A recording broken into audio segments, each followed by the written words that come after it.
خدای مامان من اکسپلورش اینجوریه. اگه مامان شما اکسپلورش اینجوریه تو کامنت بگید. فرمون دستم نیست تو یخچال هممون سوسک وجود داره، فقط نمیدونیم که کجا هستن. فقط کافیه یه قاشق از پودر محصول ما رو بریزین تو یخچال و همه سوسکا میان. نصف لیوان جوش شیرین، نصف لیوان پودر نعنا رو قاطی کنید. بعد از افطار حتما میل کنید. چهره بیبی فیس و مینیمالی دارم و تزریقات یه میت فیس داخلی جهت دود شدن چهرهشون انجام میشه.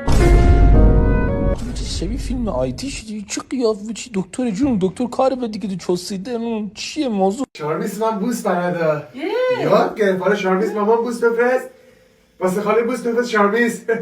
شارمیس واسه خاله بوس بفرست. شارمیس واسه خاله بوس بفرست.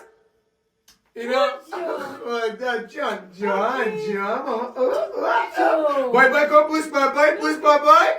دیدی بلده یاد گرفت. آجان ماما شارمیس منه. بریم مامان ما دیگه بریم.